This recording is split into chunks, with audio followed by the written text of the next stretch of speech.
Estas cosas son las que deberían compartirle a los morros y las que deberían leer los morros para que se quiten la peregrina idea de que quieren formar parte de una organización criminal en México. El crimen organizado no paga. Lo único que se van a ganar si es que se les ocurre ingresar a algún cártel es o que los metan a la cárcel, o que se desgracie su vida para siempre, o que los maten. Y ya, no hay de otra, no hay más salidas. Eso de las chaquetas mentales que se hacen, de que se imaginan que se van a parecer a, pues no sé, al Mayo, no sé a quién, a los Arellano Félix, que por cierto pues, todos cayeron al bote, están muertos, o al Chapo, que también cayó en la cárcel. Eso de verdad es una ilusión bastante tonta. Es una publicación la que voy a compartir con ustedes que hicieron en Inside Crime el día 14, es de Steven Dudley y habla de un muchacho de Guatemala que fue invitado a trabajar como sicario de un cártel en México, en Tierra Caliente, en Michoacán. Y es muy interesante. Escuchen para que se quiten de la tatema esas peregrinas ideas de que, y esa narcocultura, ¿no? De querer ser sicarios. Ay, no, qué bárbaros, sicarios. No, eso es una basura. Escuchen, el texto se llama El guardaespaldas de un cártel en Tierra Caliente de México. Le llaman Carlos, aunque ese no es un nombre real, al final lo explican para proteger el anonimato de esta persona, ¿no? Las pesadillas a Carlos le llegan en oleadas. Cada que abre los ojos le corren lágrimas por el rostro que le dejan una estela triste en las mejillas. Mira fijamente al techo y gira de un lado al otro. Si tiene marihuana, fuma un poco, pues lo adormece. Si cuenta con suerte, puede descansar otra hora más antes de ir a trabajar. Hay muchas cosas que desvelan a Carlos.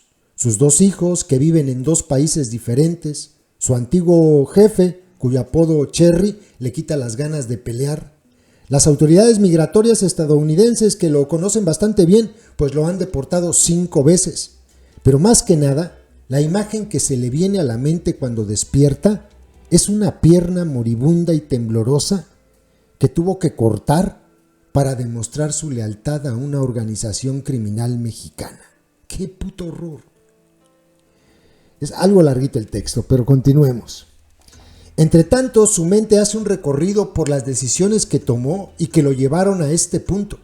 Solo, metido en una cama individual, recordando los momentos de su vida una y otra vez. No encuentra paz ni en el pasado ni en el futuro. Se suponía que no tendría que ser así. Se suponía que Carlos era un guardaespaldas del patrón, no un soldado en una guerra de cárteles enfrentando rivales. Se suponía que debía ganar mucho dinero, que hubiera podido enviar a sus hijos. Al menos eso es lo que su amigo Pepe le dijo por teléfono cuando lo llamó a su trabajo de medio tiempo en el centro de llamadas en Guatemala y lo invitó a la región central de México para otro tipo de trabajo. El camino de Carlos para llegar a ese centro de llamadas también había sido tumultuoso. En la conversación con Inside Crime nos cuenta que sus padres abandonaron su casa en Guatemala cuando él tenía 3 años y se marcharon para Estados Unidos y que su abuela trató de criarlo. Pero aquella era una tarea difícil. En la zona había 2 pandillas, la Mara Salvatrucha y la Barrio 18, las cuales intentaron reclutarlo. Dice que se opuso, en parte porque tenía su propio grupo, pero también porque era de naturaleza rebelde. Hace una mueca cuando lo recuerda, no tanto por la pandilla, sino por su abuela, quien tuvo que aguantarse su endiablada energía. La hice sufrir mucho, dice Carlos. Le di muchos dolores de cabeza. Su madre le escribía cartas y el día del padre él le daba regalos a su tío, su padre sustituto. Pero sentía un vacío y lo llenó con travesuras y más tarde con delincuencia. Cuando tenía 14 años, Carlos ya era un bebedor consagrado. En lugar de ir a la escuela, se tomaba con sus amigos una botella de Venado Especial, un rudimentario ron que conseguía por unos $6 en la calle. Era barato, explica Carlos.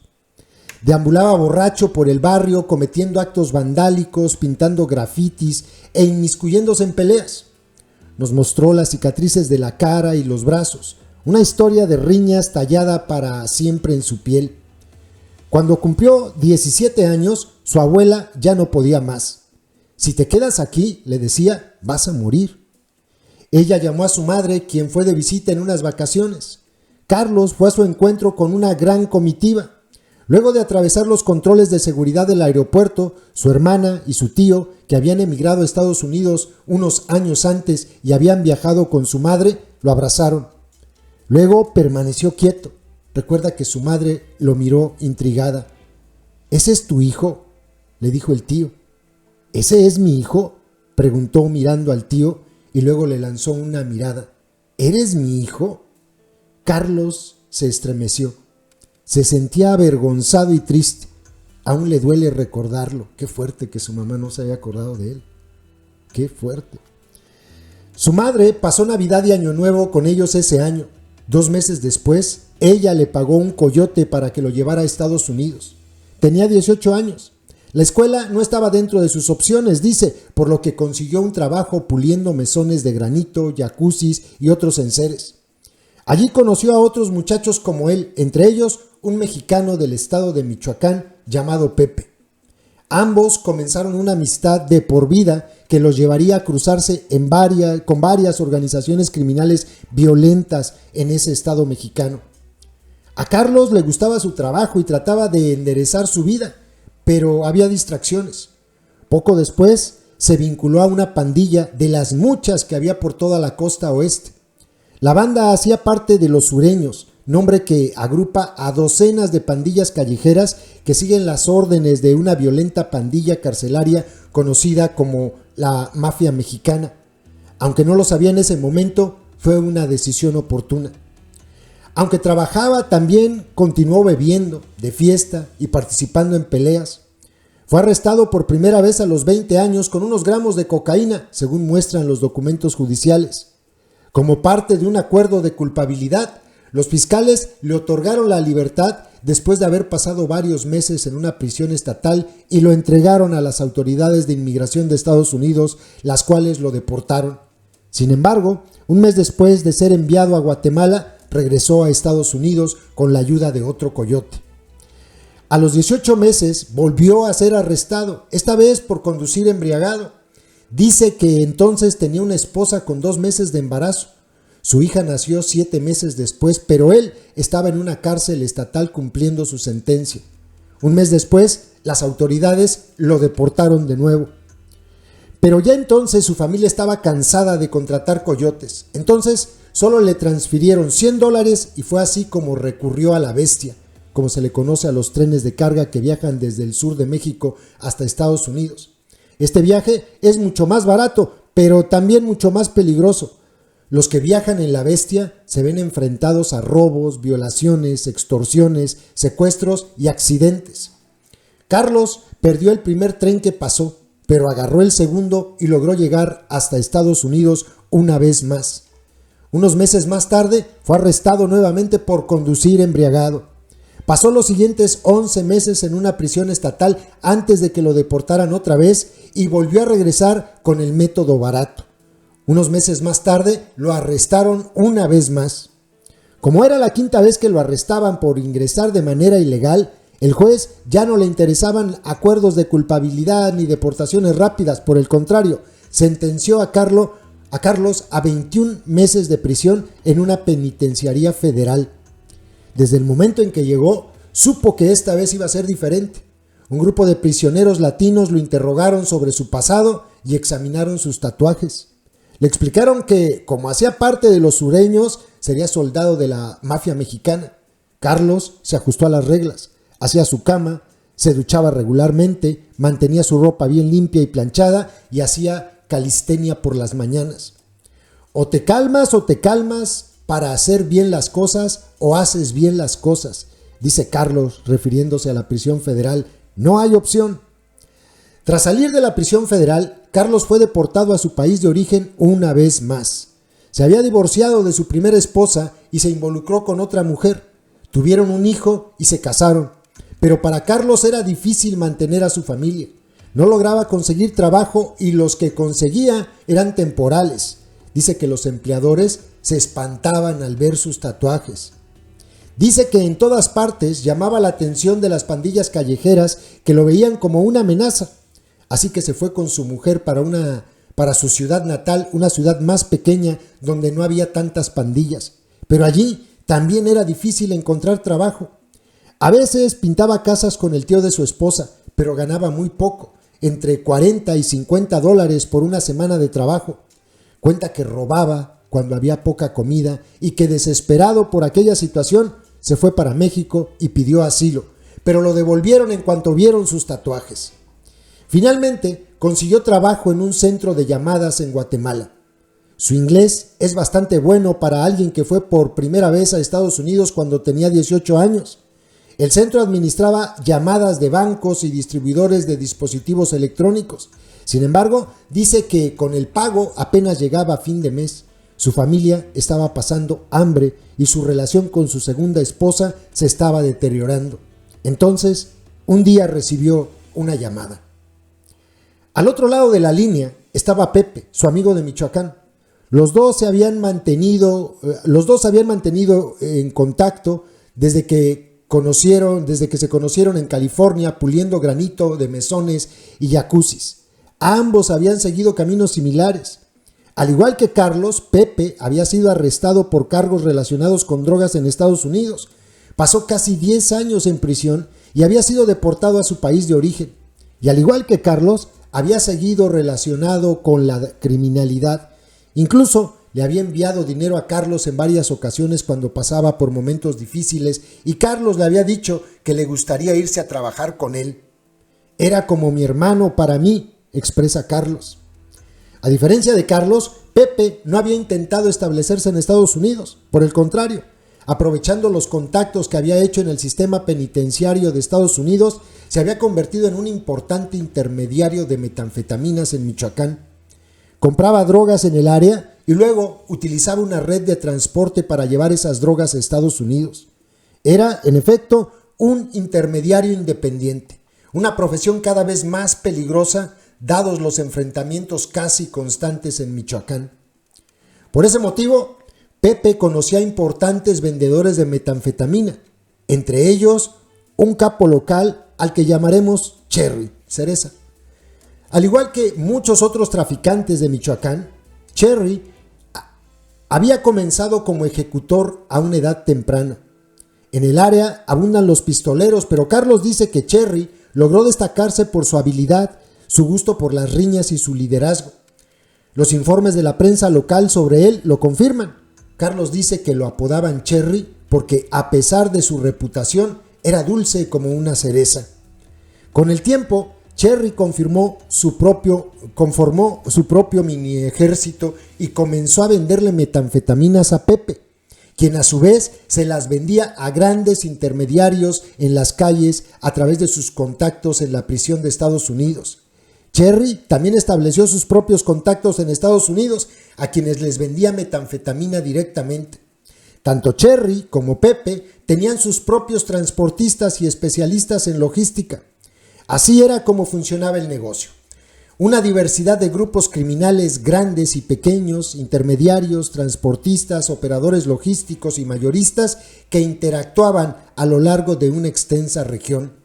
De hecho, el grupo de Cherry era solo una de las organizaciones criminales que habían surgido en Michoacán tras la disolución del mayor grupo del estado, la familia michoacana, y su descendiente más inmediato, los Caballeros Templarios. Cuando Carlos recibió esta llamada telefónica, esos diversos grupos habían conformado una frágil alianza denominada Cárteles Unidos, de la que hacían parte lo que quedaba de los Caballeros Templarios.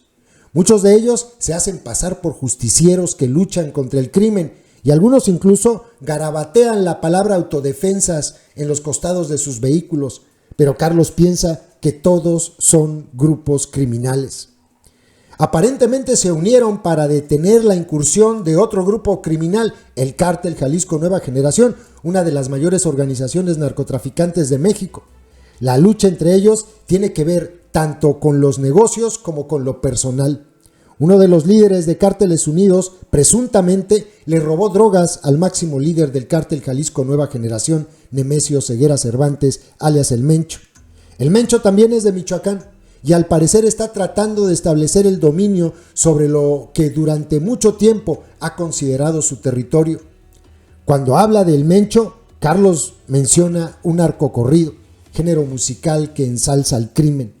Con un sutil cambio en el nombre, la canción anuncia el regreso ineludible y funesto del capo. El Mencho ya tiene casa y ahora no están invitados, dice la canción. En su conversación, Pepe no le contó a Carlos nada de este contexto. Hay ciertas cosas que no se dicen por teléfono. Lo que sí dijo es que había trabajo para Carlos, que Cherry necesitaba soldados, que le interesaba que Carlos estuviera en Michoacán y que quizá luego lo enviaría a Estados Unidos para hacer otras cosas. Pero también le dijo que debía tratar de reclutar a otros, por lo que Carlos contactó a algunos compañeros que había conocido durante su época de fechorías en Guatemala y en otros lugares. Todos se mostraron interesados al principio, pero renunciaron después de una videollamada que tuvieron con Pepe en Michoacán, en la que se aclararon un poco más los detalles del trabajo. Así que Carlos empacó y se fue solo, abandonando a su hijo y a su segunda esposa. Carlos salió de Guatemala y llegó hasta Oaxaca con otros integrantes que se dirigían hacia el norte. Allí conoció a otro pandillero, se hicieron amigos y durante los siguientes días se dedicaron a salir, fumar y beber con los amigos del pandillero que viajaba con él. Carlos dice que finalmente le contó a su nuevo amigo sobre la oportunidad de trabajo y que todos decidieron acompañarlo. Uno de ellos, que se embarcó con Carlos en esta aventura, confirmó a Inside Crime este dato cuando, casi una semana después de haberse conocido, Carlos y otros 6 reclutas centroamericanos llegaron en taxi a una casa refugio en el oeste de Michoacán. Sí, escucharon bien. El Cárteles Unidos reclutando centroamericanos. Continuó. Allí estaba Pepe, el amigo de Carlos, y se abrazaron cuando se encontraron. Pero resulta que Pepe estaba en problemas. Cherry le había entregado metanfetaminas para que las vendiera en Estados Unidos, pero Pepe había perdido 3 de los cargamentos. En total, la cuenta Carlos, le faltaban unos $750,000 y estaba trabajando para salvar su deuda, en tanto él y su familia eran rehenes del mini ejército de Cherry. Ese ejército estaba alrededor de Carlos y los otros reclutas centroamericanos. Tenían rifles automáticos y llevaban botas costosas y camisas elegantes. Los soldados les dijeron que se ducharan y se cepillaran los dientes. Aproximadamente 1 hora después de haberse aseado, llegó una caravana de camionetas. Los soldados les dijeron que se sentaran, bajaran la cabeza y cerraran la boca. Carlos cuenta que a la casa entró un joven alto, bien vestido, con cabello largo y bigote. Era Cherry. «Hola, ¿cómo están?», saludó. «Bienvenidos, van a trabajar para mí». Como un sargento de instrucción, Cherry repasó uno a uno sus nuevos reclutas, preguntándoles por sus talentos, si sabían manejar armas o si tenían otras habilidades que pudieran ser de utilidad. Cuando llegó el turno de Carlos y vio sus tatuajes, le preguntó si era un cholo, término con el que se le conoce a los pandilleros en México. «Sí, soy pandillero», respondió Carlos. Cherry sonrió. «Te voy a volver un sicario famoso», le dijo. Carlos sonrió, satisfecho por la deferencia. Cherry le preguntó a cada uno por su talla de camisa y pantalón y le dio a uno de sus soldados un fajo de billetes para que les comprara ropa para una semana. Además, le dio dinero a cada uno para que tengan pa' cigarros o sodas o lo que sea.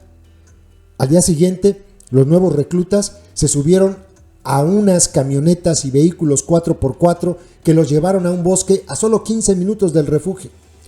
Todos habían usado pistolas cuando eran pandilleros, pero nunca habían utilizado rifles de asalto. Les dieron algunas instrucciones y les repartieron armas.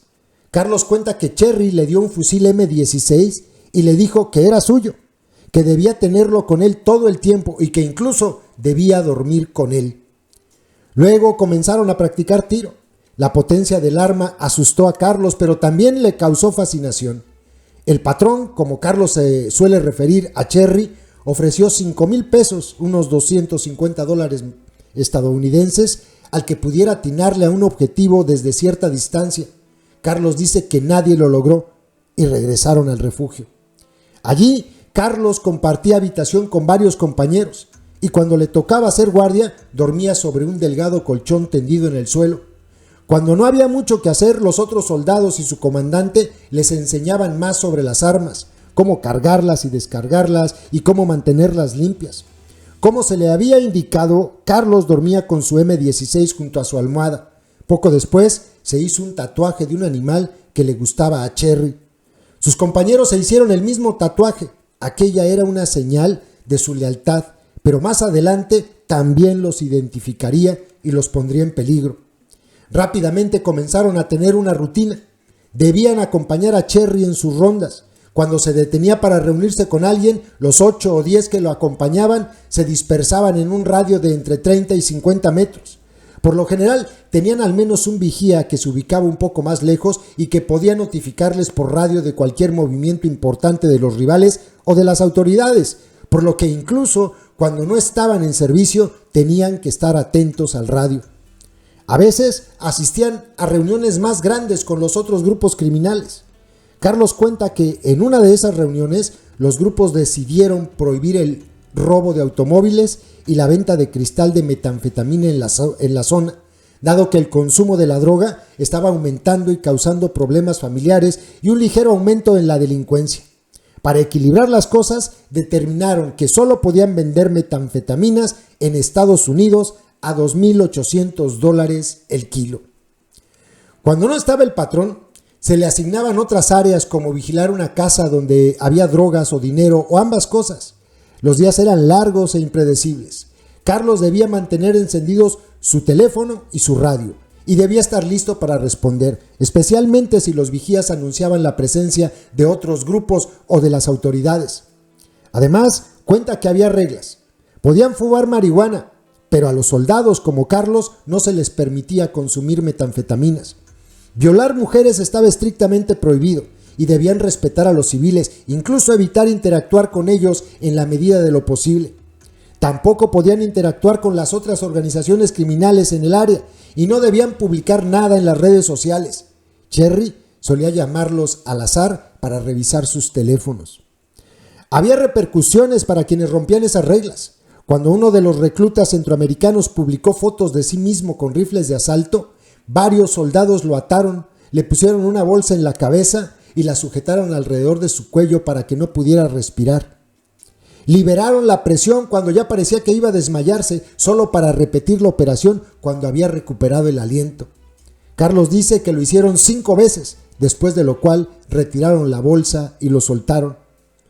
Una vez, un taxista perdió un arma que le pertenecía al grupo y ese fue el turno de Carlos para imponer disciplina.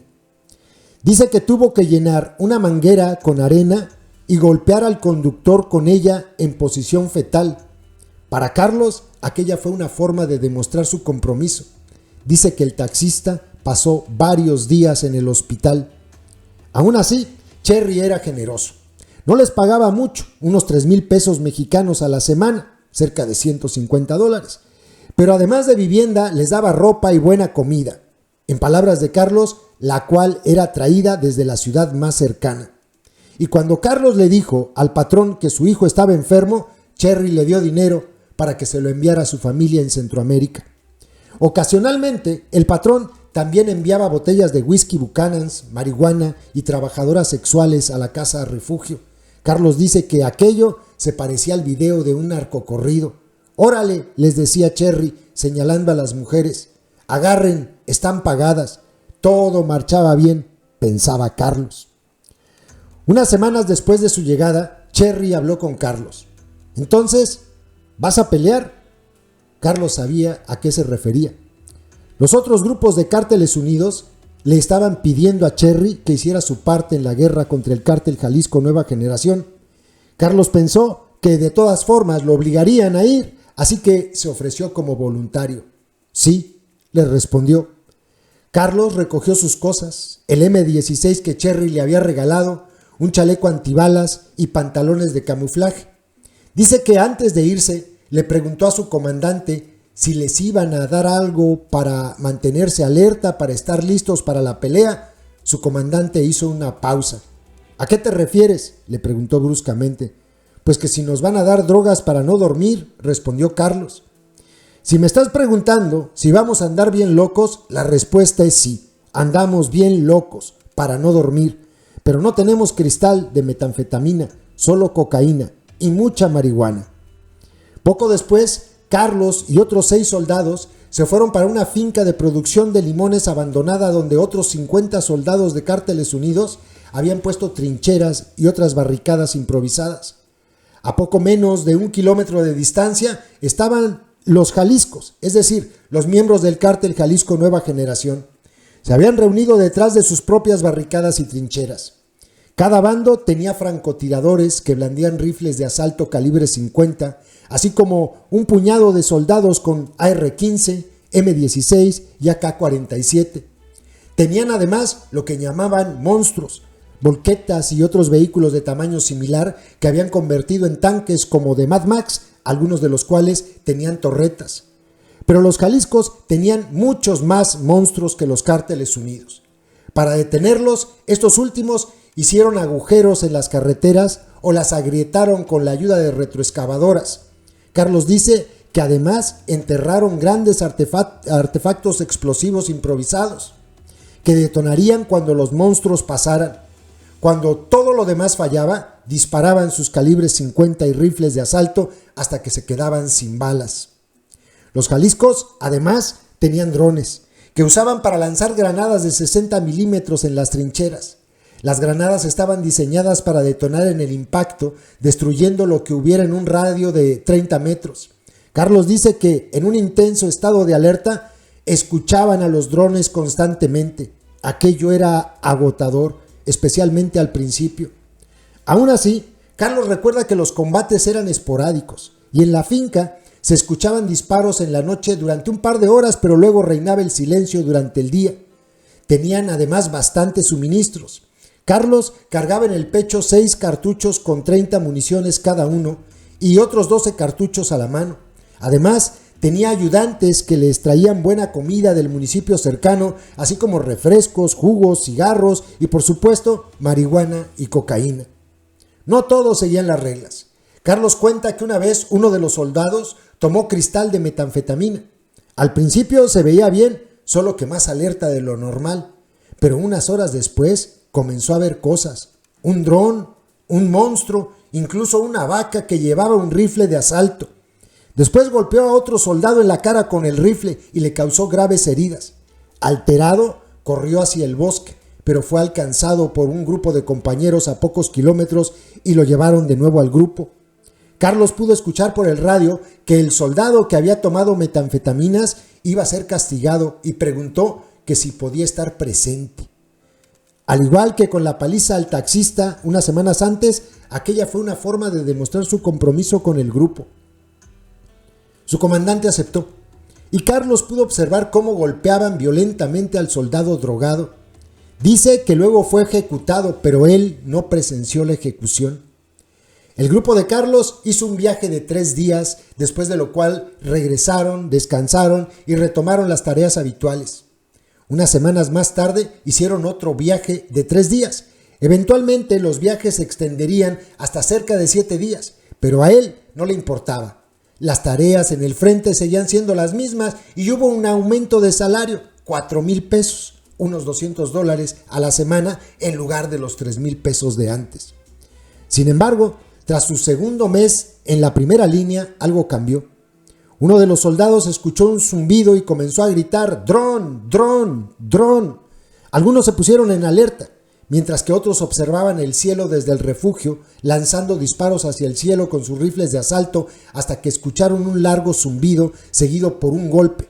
Habían derribado el dron y la granada no había explotado. Celebraron con gritos y corrieron para recoger el aparato. Los drones tienen cámaras, por lo que querían asegurarse de que este no estaba recopilando información sobre ellos, pues además les gusta mostrárselos a los medios de comunicación que registran los enfrentamientos. Cuando se acercaron al dron, escucharon el estruendo de los monstruos. Había al menos 3, recuerda Carlos. cada uno de los cuales venía desde un punto diferente. Después escucharon disparos. Eran alrededor de las 9 de la mañana.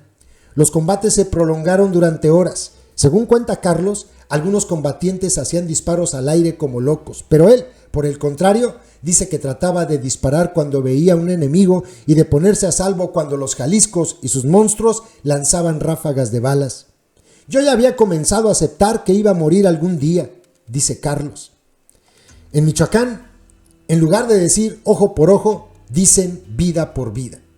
Carlos ya había empezado a entender eso tras la muerte del soldado que tomó metanfetamina, pero poco después fue testigo de lo que sucede cuando esta regla tácita es ignorada. Todo comenzó, narra Carlos, cuando el segundo al mando de Cherry se enteró de que un comandante de otro grupo estaba coqueteando con su esposa.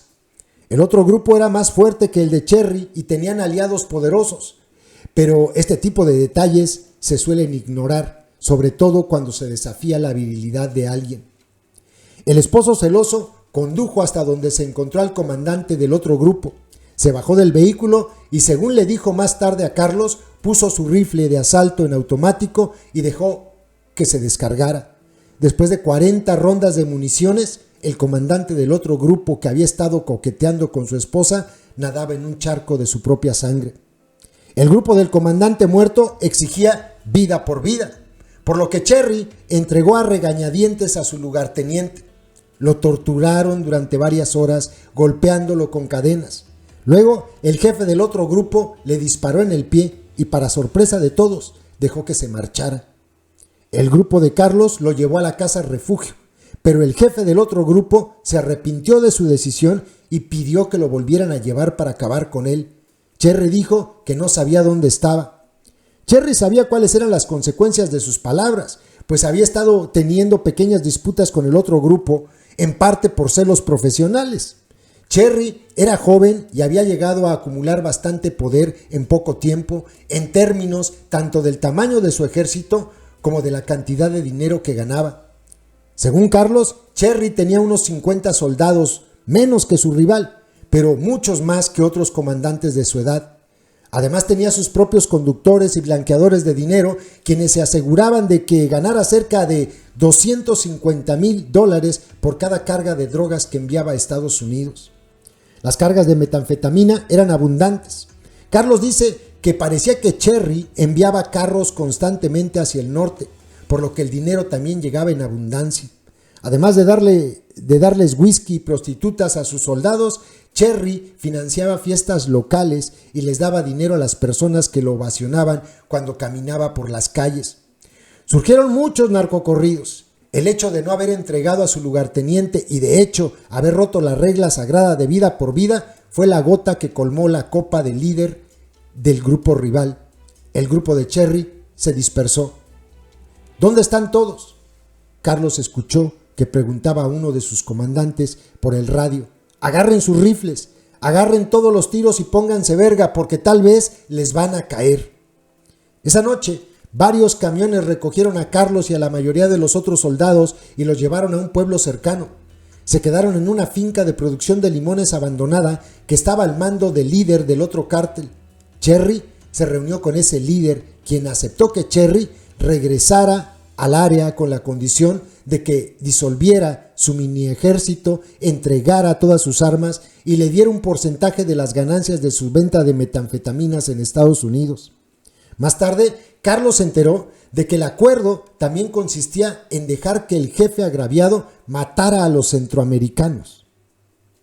Es decir, a Carlos y los que habían llegado con él, con lo que cumpliría el pacto de vida por vida. El otro soldado centroamericano que habló con Inside Crime dijo que había escuchado este rumor. Sin embargo, nunca pudo confirmar si eso era cierto, pues para Cherry dicho acuerdo era imposible. Cherry le siguió el juego al jefe agraviado. Le dio algunos fusiles de asalto AR-15 como gesto de buena voluntad y comenzó a hacer contactos con una persona que, según Carlos, era un primo que tenía en el cártel Jalisco Nueva Generación. Después de 2 semanas de permanecer escondido en la finca de producción de limones, Cherry convocó una reunión. Cambiaremos de equipo, les dijo. Así fue como, después de defenderse durante meses de las ametralladoras del Cártel Jalisco Nueva Generación y de dispararles a los monstruos y a los drones lanzagranadas, unos 30 o 35 soldados de Cherry se subieron a un camión usado para transportar películas y equipos de proyección de pueblo en pueblo, por lo que nadie sospechaba que ese día transportaban a varias docenas de soldados bien armados al otro lado del frente de la batalla. Durante la animada conversación con sus tropas antes de iniciar su trayecto para unirse al Cártel Jalisco Nueva Generación, Cherry había prometido que los Jaliscos los tratarían mejor, que les iban a pagar más, que ahora estarían en la ciudad y no en las sucias trincheras. Pero desde el primer momento en que llegaron al campamento del Cártel Jalisco Nueva Generación en un estado vecino, Carlos supo que iba a ser peor. Bueno, dijo el primo de Cherry, aquí olvídense de Cárteles Unidos. Aquí es puro cártel de Jalisco y de aquí no se va nadie. Les quitaron los teléfonos, les volvieron a bajar el salario a 3,000 pesos semanales y les dijeron que no podían abandonar la base bajo ninguna circunstancia. Carlos dice que se sentía como si estuvieran prácticamente secuestrados. Te ven como una mierda, dice Carlos refiriéndose a los comandantes del Cártel Jalisco Nueva Generación. Eres un pistolero, eres una mierda. Luego conoció a varios soldados que le dijeron que les habían prometido trabajo en una granja. Cuando llegaron, un soldado del cártel los sentó y les anunció que no iban a recoger naranjas, sino a ser parte de los Jaliscos. Reclutamiento forzado del Cártel Jalisco. Carlos se mudó a otra casa refugio con sus compañeros. Esta vez, Cherry vivía en la misma casa que usaba como sede para tratar de reconstruir su ruta de drogas. Allí, al poco tiempo, consiguió otro proveedor. La casa se llenó de drogas. Carlos recuerda que a veces le tocaba dormir al lado de 100 kilos de cristal. En la otra habitación había cocaína y marihuana empacadas y listas para ser enviadas. De vez en cuando, los jefes dejaban un paquete de cocaína en la mesa de la cocina para el consumo de todos. Carlos dice que a veces se despertaba, tomaba una pequeña porción y la calentaba en el microondas para darse un pase. Era su café matutino. Pero Cherry tenía que pensar en algo más que en su negocio. Cuando huyó de Michoacán, había hecho un trato con los Jaliscos. Había prometido ayudarlos a expulsar al cártel de Sinaloa del área donde se habían mudado, así como de un pueblo vecino. Cuando Carlos y los demás llegaron, los Jaliscos estaban solidificando su control. Enviarían grupos de 3 o 4 para asesinar a los remanentes del cártel de Sinaloa u obligarlos a huir. Carlos dice que, como era recién llegado a la zona y ejercía como el guardaespaldas de su jefe, no fue elegido para estas misiones. Su compañero centroamericano corroboró esta información. El Cártel Jalisco Nueva Generación también sostuvo reuniones con agentes de poder locales. En una de ellas reunieron a todos los traficantes de drogas locales. En otra estaban algunos comandantes de policía. Carlos dice que los Jaliscos les daban el mismo mensaje. Ahora trabajan para nosotros o no trabajan para nadie. A veces salían a buscar dealers o vendedores. Carlos dice que sí salió en un par de estas misiones, pero que no se toparon con resistencia. Un día, Cherry le dijo que tenía que asistir a una reunión. Sabía lo que podría pasar después. Había oído que los Jaliscos habían capturado a uno de los Sinaloas, como solían llamarlos.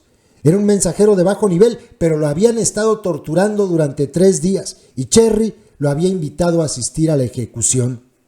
También habían reunido a unos 15 distribuidores locales como una manera de mostrarles lo que les pasaría si actuaban por fuera de las normas. Cuando Carlos llegó, tenían al mensajero de los Sinaloas atado a una silla y lo estaban interrogando. Según él, el interrogatorio se prolongó por unas 3 horas. El cuerpo del mensajero estaba magullado, ensangrentado, pero él todavía guardaba esperanzas. Le habían dicho que lo iban a poner a trabajar para ellos. Esto ocurría a veces, especialmente si se trataba de miembros de alto nivel de los rivales, pues valían más vivos que muertos. Pero en este caso, pusieron un trozo de plástico en el suelo y uno de ellos sentenció. Ya estuvo. Cherry le pidió a Carlos que se acercara. Tiraron al mensajero en el plástico. Un soldado apareció con un machete y comenzó a cortarle el cuello. Carlos cuenta que a medida que arrancaba la cabeza, la sangre del cuerpo del mensajero salía a chorros como de una manguera, dando contra el techo y cubriendo el piso y a los que estaban más cerca del cuerpo. Entonces, uno de los comandantes se dirigió a los demás. ¡Ey! ¿Quiénes aquí no han cortado un vientre todavía para que les enseñen? Carlos se estremeció. Le entregaron el machete a otro soldado que procedió a cortar los brazos del mensajero. Cuando terminó, los comandantes le dijeron que le entregara el machete a Carlos. Cuando Carlos se acercó a lo que quedaba del cuerpo del mensajero, le dijeron lo que debía hacer: levantar la pierna y cortar justo por encima de la rodilla. Carlos dice que se sintió incorpóreo y que entró en algo así como en un trance. Entonces comenzó a golpear la pierna con el machete tan fuerte como pudo. La víctima se había convertido en un animal, recuerda Carlos, frunciendo el ceño mientras hablaba. Excepto que el animal todavía tenía signos de vida, y mientras golpeaba la pierna, desgarrando la piel, la carne, las venas, los cartílagos y finalmente los huesos, pudo ver que el pie se contraía. Con cada golpe los dedos de los pies parecían reaccionar y apuntaban al cielo. Cuando terminó, le ordenaron que hiciera lo mismo con la otra pierna, pero Carlos se negó, diciéndoles que ya había hecho su parte y que era el turno de alguien más. Dice que le entregó el machete a uno de los centroamericanos que él había reclutado y observó cómo cortaba la otra pierna.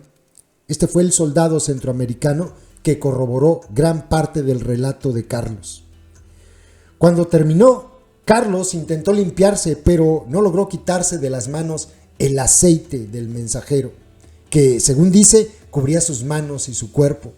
No pudo comer durante días. La escena se repetía en su cabeza y cuando cerraba los ojos veía el pie y los dedos temblorosos que se extendían hasta el cielo. Aunque Cherry se había marchado de Michoacán, continuó la pelea con los otros grupos que había traicionado. El rival agraviado, por ejemplo, hizo una lista negra de los conocidos y contactos de Cherry y comenzó a perseguirlos en Michoacán. Esto incluía al amigo de Carlos, Pepe, el intermediario de metanfetaminas independiente que lo llevó a Michoacán después de esa fatídica llamada telefónica. Cherry había obligado a Pepe a que lo acompañara cuando abandonó el área para asegurarse de que éste le pagara su deuda de más de $500,000, pero Pepe había utilizado el caótico traslado hacia el estado vecino para escapar de los hombres de Cherry y regresar a Michoacán. Carlos entró en pánico. Pensó que Cherry podría creer que él era responsable de la huida de Pepe, pero cuando hablaron, Cherry solo le dijo que tenía que dejar de comunicarse con él. Así que Carlos cortó todo contacto con su amigo de toda la vida. Pero las cosas se pusieron peores. Cuando regresó a Michoacán, Pepe asumió ingenuamente que podía seguir comprando y vendiendo metanfetamina a los otros grupos, incluido el rival agraviado, quien una vez se encontró con Pepe y lo asesinó. Este le envió a Cherry las fotos del cadáver de Pepe, las cuales finalmente llegaron a manos de Carlos. Cuando vio las fotos, Carlos sintió que su propio reloj del juicio final se había activado. Su amigo, el que lo había conducido a ese mundo, estaba muerto. ¿Cuánto tiempo le quedaba a él? Había recuperado su teléfono y llamó a su hermano, quien le dijo que tenía que huir, pero ¿a dónde? ¿Y cómo? Para entonces, había sido enviado a las montañas para que se entrenara para la segunda misión, tomarse un pueblo vecino de los Sinaloas. No sería una tarea fácil. El cártel de Sinaloa tenía unos 300 soldados en el pueblo, una fuerte presencia independientemente del lugar, y habían estado allí durante años. En las montañas recibían instrucción diaria de parte de un experimentado sicario de los Jaliscos. Carlos se refiere a este como un entrenamiento más militar que el anterior. Cómo disparar con los dos ojos abiertos, cómo acercarse sigilosamente a alguien en una posición táctica, cómo transportar a un compañero que ha sido herido. Además, caminaban durante 8 o 10 horas al día con mochilas pesadas y armas listas, entre otros ejercicios, algo que Carlos apreciaría más tarde mientras huía para salvar su vida. Y les daban raciones de comida pequeñas para que aprendieran a pelear con el estómago vacío. El plan del cártel Jalisco Nueva Generación era rodear a los de Sinaloa con vehículos blindados y monstruos de varios lados de la ciudad, mientras que el grupo en el que estaba Carlos se acercaba a pie desde las montañas. Dado el tamaño de las fuerzas de los oponentes y la falta de respaldo que tendría el grupo de Carlos una vez que llegaran a la ciudad, él la consideraba una misión suicida. Incluso si tenían éxito, Carlos temía lo que sucedería cuando el gobierno enviara sus tropas. Era algo tonto, expresa Carlos. Los que van a quedar bien son los patrones, pues se quedan con las plazas, o mueren los sicarios, o mueren los pistoleros. El grupo de Carlos llevaba unos 2 meses en las montañas y se estaba preparando para lanzar el ataque cuando recibió una pista de que el ejército venía por ellos. 4 camiones blindados de unos 40 soldados que sabían exactamente dónde estaban. Más tarde, Carlos se enteró de que su grupo había robado varios vehículos de la zona, uno de los cuales tenía un GPS, y el cártel Jalisco Nueva Generación supuso que el ejército lo utilizó para rastrear su ubicación. Con la ventaja que obtuvieron, el grupo de Carlos pudo escapar del acercamiento inicial de los soldados del gobierno, pero el ejército los persiguió durante días. Fue en ese momento cuando Carlos y algunos de los reclutas centroamericanos que él había llevado a la organización criminal tramaron un plan para escapar. Luego de 3 días de huir del ejército, Carlos estaba de guardia y cuando oscureció, 3 de los reclutas le dijeron al comandante que iban a traer agua. El río estaba a unos 15 minutos a pie del campamento, lo que les daba una ventana de 30 minutos. También lo habían planeado de tal manera que el vigía del cártel Jalisco Nueva Generación no pudiera rastrearlos a través de la escasa luz. Carlos corrió con los demás hacia la orilla del río, donde abandonaron sus equipos y armas y comenzaron a caminar entre los árboles tan rápidamente como podían. Como habían estado en el bosque durante 2 meses, sabían hacia dónde debían dirigirse, aunque no sabían si era la dirección correcta. Quizás se dirigían hacia el pueblo donde estaban los sinaloenses y eso era peligroso.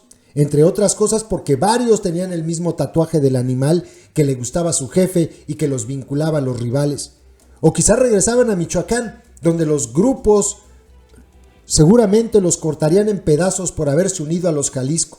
Así que hicieron lo que pensaron que su jefe nunca sospecharía. Regresaron a la ciudad donde había comenzado su odisea en Jalisco. Caminaron durante horas. Para ayudarse consultaban mapas en línea, pero para obtener señal debían dirigirse a puntos altos, una medida arriesgada si se tenía en cuenta la presencia continua del ejército, por lo general se movían por instinto y hasta cierto punto por suerte. Después de unas 4 horas llegaron a las afueras de un pueblo donde se quitaron el lodo de los pantalones y se dividieron en 2 grupos de 2. Una hora después se reencontraron en una gasolinera donde Carlos, con ayuda de su teléfono, los llevó a un motel, el mismo lugar donde Carlos había cortado la pierna del mensajero de Sinaloa y donde su jefe Cherry todavía residía en una casa del grupo. Unos minutos después de llegar al motel, la adrenalina disminuyó y su respiración volvió a la normalidad. Al poco tiempo se dirigieron sonrisas y comenzaron a bromear de nuevo. Luego se asearon, uno de ellos fue a tomar cerveza y otro llamó a una trabajadora sexual. A la mañana siguiente, sus teléfonos zumbaban cada 2 minutos. Carlos les dijo que no contestaran, solamente mensajes de texto. Él le contestó uno a Cherry. «Me voy a seguir mi vida», le escribió. «Ya no vas a escuchar nada más de mí». «Te culiaste», respondió Cherry. «Córrete porque te voy a matar, hijo de tu puta madre». A Carlos le hervía el cuerpo. Era hora de marcharse. Consiguieron transporte a Guanajuato, pero los pararon en el camino. 2 de los 3 centroamericanos fueron detenidos y luego deportados. Carlos y el otro hombre lograron permanecer en México y Carlos continuó su camino solo hacia Monterrey, a unos 200 kilómetros al sur de la frontera entre Estados Unidos y México. Allí, su hermano había hecho arreglos para que un coyote lo recogiera. El coyote llevó a Carlos a una casa refugio en la ciudad donde había otras 30 personas congregadas que subieron a varios vehículos y se dirigieron a Reynosa, en la frontera entre Estados Unidos y México. Allí los esperaba una facción del cártel del Golfo. Los vehículos se detuvieron. y los soldados del Cártel del Golfo cotejaron la lista de los coyotes con la suya propia, nombre por nombre, para asegurarse de que les habían pagado el impuesto de $800 por cabeza que les cobraban a los coyotes para dejarlos pasar. Carlos esperó 2 semanas en el refugio. Cuando llegó su turno, salió un grupo pequeño durante la noche y cruzó el Río Grande hacia McAllen, Texas. Allí pasó unas noches más en otra casa refugio.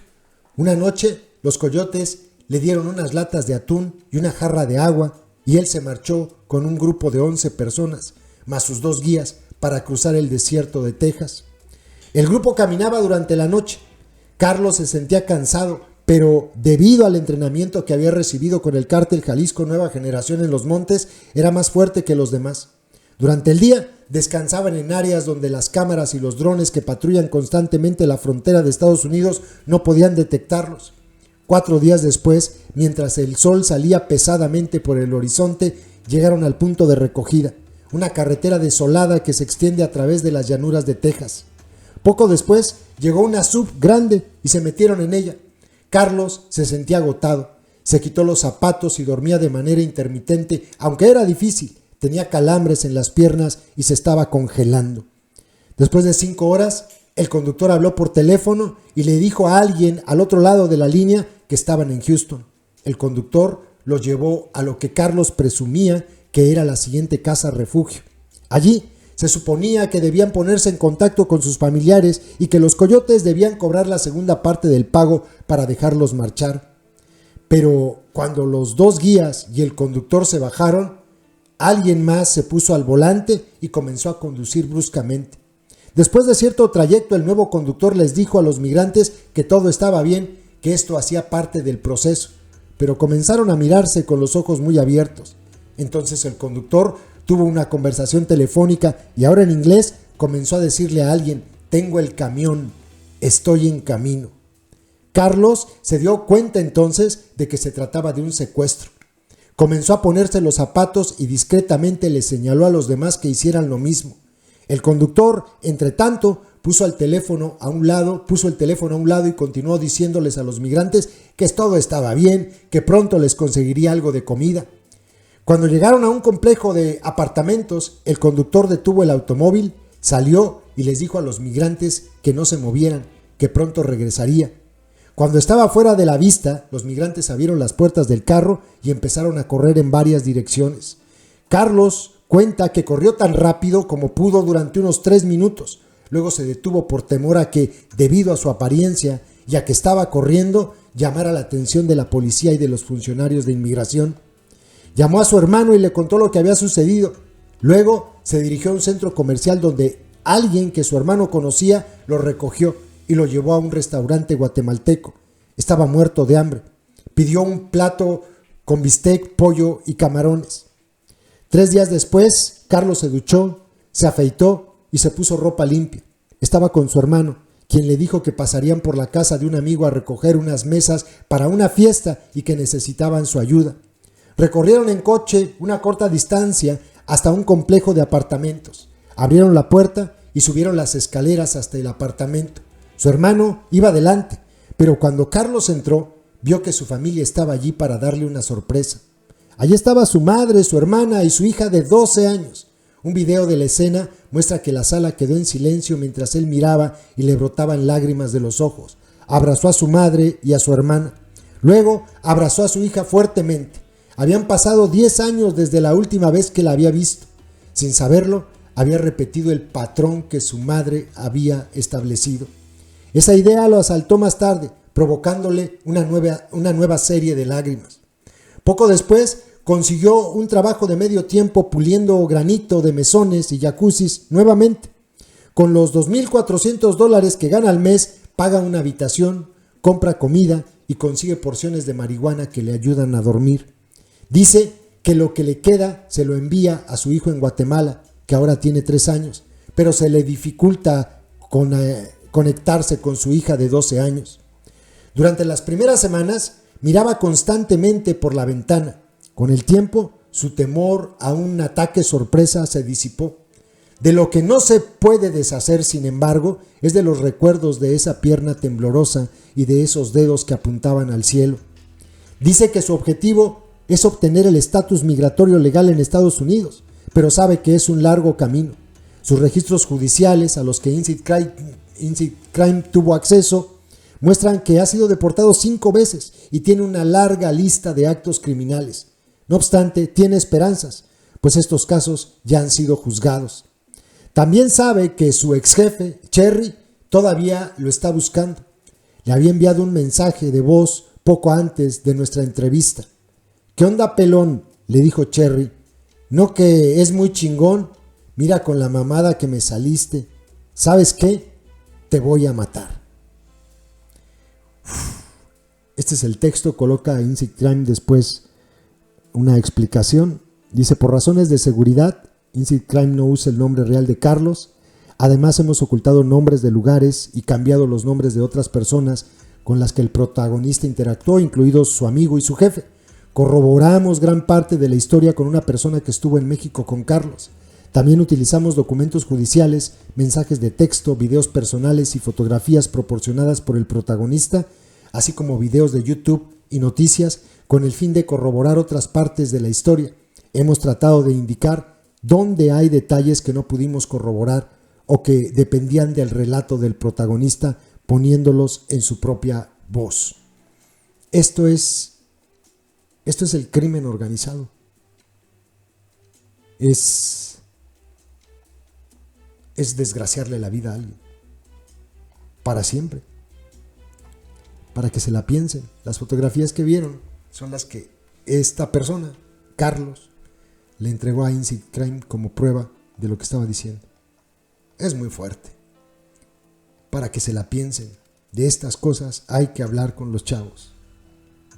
Estas son las cosas que los pueden hacer entender que por ahí no es. Y que no les queda de otra, una vida desgraciada completamente, la cárcel, o que terminen destazados por un patrón. Es que son todas las opciones, no hay más. No se van a hacer millonarios. ¿Escucharon lo que ganaba? 3,000 pesos a la semana. Muy fuerte. Saludos, compas. YouTube nos hace clasificar los videos que subimos para que puedan ser publicados. En esa clasificación nos indica que los videos relacionados con el crimen organizado no se van a mostrar en sugeridos y no enviarán notificaciones cuando sean publicados. Por eso, para poder verlos tienes que ingresar al canal y buscarlos. Todos los días subimos videos con esos contenidos. No olvides que ya abrimos un nuevo canal, Personajes México 2, ve a él dando clic en la pantalla final de este video donde dice, mensaje importante, y suscríbete.